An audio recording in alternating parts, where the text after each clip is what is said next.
Imagine a perfect family vacation, the kind where the air is fresh, the skies are clear, and all you can hear is the chirping of birds and the rustling of leaves. It's supposed to be an escape from the daily grind, an opportunity to relax and reconnect with your loved ones. You picture the perfect getaway, hiking, exploring nature, and taking in the beauty of the mountains. But what if the peaceful serenity of that vacation suddenly turns into something dark, unsettling, and horrifying? That's exactly what happened to me and my family during our summer vacation in 2013. It started like any other vacation.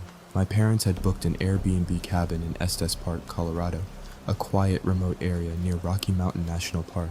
It was the perfect place for a family to get away from the noise of the city. I was about 10 years old at the time, and I was thrilled at the idea of hiking through the park and spending some time in the great outdoors. Little did I know that the serene and peaceful cabin would soon become the setting for one of the most terrifying experiences of my life. The cabin itself was charming and rustic, tucked away deep in the woods at the end of a long, winding gravel road. It was surrounded by tall pines and spruces, creating an almost magical atmosphere. The cabin was old but comfortable, with wooden floors and a cozy fireplace. My parents and I were excited to explore the area and spend time together. We arrived in the late afternoon, and after unpacking our bags, we couldn't wait to explore the surrounding woods. That first night, everything felt completely normal. My parents cooked dinner while I explored the property, which was mostly just trees and a small clearing where I kicked my soccer ball around. We made s'mores on a small fire pit behind the cabin and talked about our plans for hiking the next day. We went to bed early, eager to wake up at sunrise and start our adventure. The air was crisp, the night was calm, and the only sounds were the crackling of the fire and the chirping of crickets. The next day was just as perfect as the first. We hiked on a trail called Bear Lake, and my dad shared stories from his childhood. My mom showed me how to identify animal tracks in the dirt, and we marveled at the beauty of the mountains and the wildlife. We were completely immersed in nature, and it felt like we were a million miles away from the chaos of everyday life. There was nothing strange about the day at all. Everything seemed perfect, and we had no reason to feel anything other than content. But then it happened. That second night, everything changed. Around 2 a.m., I woke up needing to go to the bathroom. The cabin was dark, and the only light came from the soft glow of a nightlight in the hallway. I quietly got out of bed, careful not to wake my parents. As I made my way down the hall, I passed the window that overlooked the front porch. That's when I saw something that made my blood run cold. Standing just outside the cabin, about 10 feet away from the porch, was a man. He was completely still, almost as if he were frozen in place. What struck me the most was the white mask he was wearing. It covered his entire face with large black holes where the eyes should have been. It was the kind of mask you'd expect to see in a horror movie, disturbing and lifeless. I froze. My heart started pounding in my chest and I felt paralyzed. I wanted to scream, but no sound came out. I couldn't look away from him, even though every fiber of my being screamed at me to run. The man just stood there, staring in the direction of our cabin. He didn't move, not even a twitch. Then, after what felt like an eternity, he slowly tilted his head, almost as if he had noticed me staring at him through the window. That was the moment panic surged through me. I ran as fast as I could to my parents' room, crying and shouting. I couldn't form coherent words. I just screamed that there was a man outside, wearing a mask. My parents jumped out of bed in a panic. My dad grabbed a flashlight and hurried to the living room window to check. But when he looked outside, there was no one there. He opened the front door and shone the light around the property, but all he saw were trees and shadows. He assured me it was just a bad dream, but I knew it wasn't. I was sure of what I had seen. I couldn't shake the fear that had gripped me. My parents tried to calm me down, telling me everything was fine, but I couldn't sleep after that. I ended up falling asleep between them, comforted by their presence, but the fear never completely went away. The next morning, we tried to go on with our plans like nothing had happened, but I could tell my parents were just as disturbed as I was. My dad seemed tense, and I saw him whispering seriously to my mom when they thought I wasn't paying attention, but we kept up the appearance of normalcy. We went out and explored the town of Estes Park, had lunch, and visited some small stores. But even as we tried to act like everything was okay, I could feel the tension in the air. That night, I felt nervous as we prepared for bed. It wasn't just the normal anxiety before sleep. It was something deeper. I kept telling myself that it was nothing, that I had just imagined it, but I couldn't shake the image of that man standing outside the window. Around exactly 2 a.m. again, something woke me up. This time, it wasn't just a feeling of unease. There was a soft tapping sound coming from outside the window. I held my breath, listening. The tapping was slow and deliberate, like someone was trying to get our attention. My parents were already awake, standing in the living room. They'd heard it too. My dad grabbed the flashlight again and moved silently toward the window. I followed behind, clutching my mom's hand. My heart was in my throat. When my dad pulled the curtain back slightly, we saw him again. The man. This time he was even closer, standing right outside the window. His head was tilted down, but as soon as the curtain moved, he slowly raised his head and looked straight at us. His face, covered by the white mask, was completely emotionless. He just stared at us. My dad stepped back quickly, his face turning pale. Without saying a word, he rushed to grab the car keys. We didn't wait any longer. We packed up our essentials in a hurry, and my mom and I followed my dad as we rushed out the door. My dad didn't even lock the door behind us. We ran to the car, hearts pounding in our chests, and drove away as fast as we could. The man was gone, but the fear didn't leave us. The darkness around us felt thick, as if it were hiding eyes watching from the shadows of the trees. I couldn't stop shaking. We didn't look back. The next morning, we tried to make sense of what had happened. My dad went outside to check the area, and that's when he found the footprints in the dirt near the spot where I had seen the man standing. That was when he knew something wasn't right.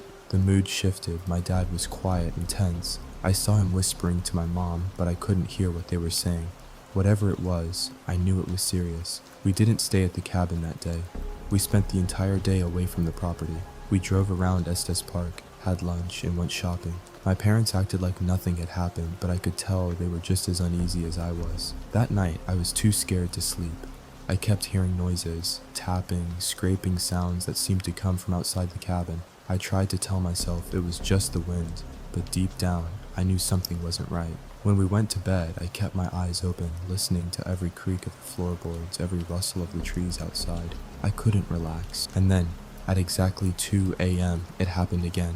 At 2 a.m. sharp, a tapping sound echoed from the living room window.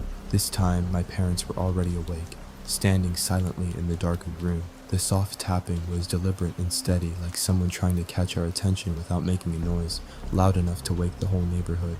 My dad, holding a flashlight, moved slowly and carefully toward the window. I stayed close to my mom, gripping her hand tightly, unable to stop the pounding of my heart. As my dad eased back the curtain, we all saw him again, the masked man standing closer than ever.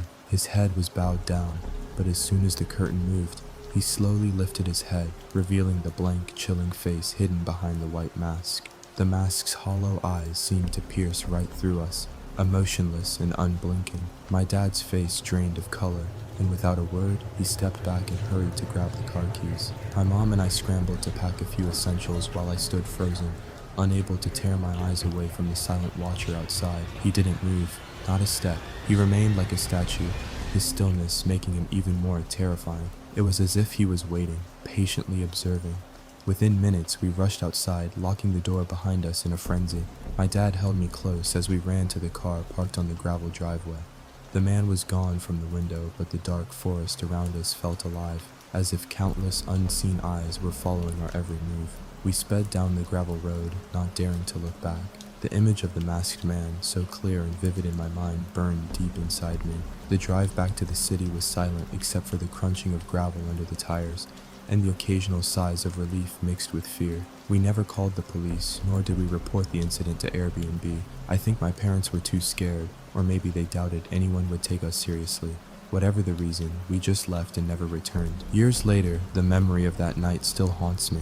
Every time I drive past a dense forest or stay somewhere new, I can't help but glance at the windows, half expecting to see that same white mask staring back from the shadows. Who was that man? Was it just a sick prank? Or was there something far more sinister behind those empty eyes? My parents never spoke about that trip again, but I can tell it left a mark on them as well. The silence around the topic is almost as chilling as the experience itself. There's an unsettling feeling that someone or something is always watching, waiting patiently in the darkness just beyond the window. This wasn't the only vacation that went wrong. 6 months after a tragic family loss, my friend decided she and her daughter needed a break from grief and the stress of everyday life. She booked a log cabin in Montana, hoping the silence and nature would help heal their hearts. The cabin was isolated with no nearby houses and no cell service, a perfect escape, or so they thought. The first night felt calm. The owner, a kindly older man named Cliff, stopped by briefly to check the firewood and make sure they were settled.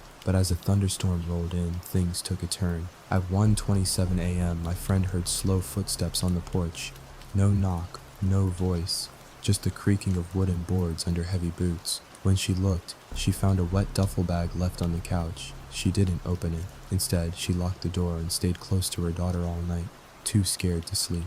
The next day, the bag was gone, as was all the firewood the owner had delivered. There were muddy footprints on the porch and cigarette butts where smoking was forbidden. They left early, with an eerie feeling that they weren't alone. The men they saw near the cabin looked familiar, but offered no explanation. In another story, a couple renting a cabin in Washington State was startled by a knock late at night. A young man appeared, soaked and breathless, asking to stay on the porch for the night, because his bike phone had died and the dark trails were dangerous. The couple reluctantly agreed, offering him food and a place to sleep. But the next morning, they discovered their belongings were missing. Wallets, an e-reader, even tip money for the host. Security footage revealed the visitor sneaking into the cabin after they went to bed, stealing items quietly before slipping away. Despite reporting the incident, the thief was never caught. Other hikers reported similar break-ins, always by a friendly stranger. What ties these stories together is the chilling reminder that safety is fragile, and sometimes the most peaceful places hide the darkest secrets. The wilderness, the silence, and the isolation can create a false sense of security. We believe that being far from cities keeps us safe, but sometimes it makes us vulnerable. Whether it's a masked man silently watching from the shadows, a stranger leaving ominous signs, or a friendly visitor stealing under cover of darkness, these tales force us to question what we trust. If you were in one of these cabins, alone and faced with an unknown threat, how would you react? Would you leave immediately, call the authorities, or freeze, hoping it was all a mistake? The truth is, these moments test us in ways we can't prepare for.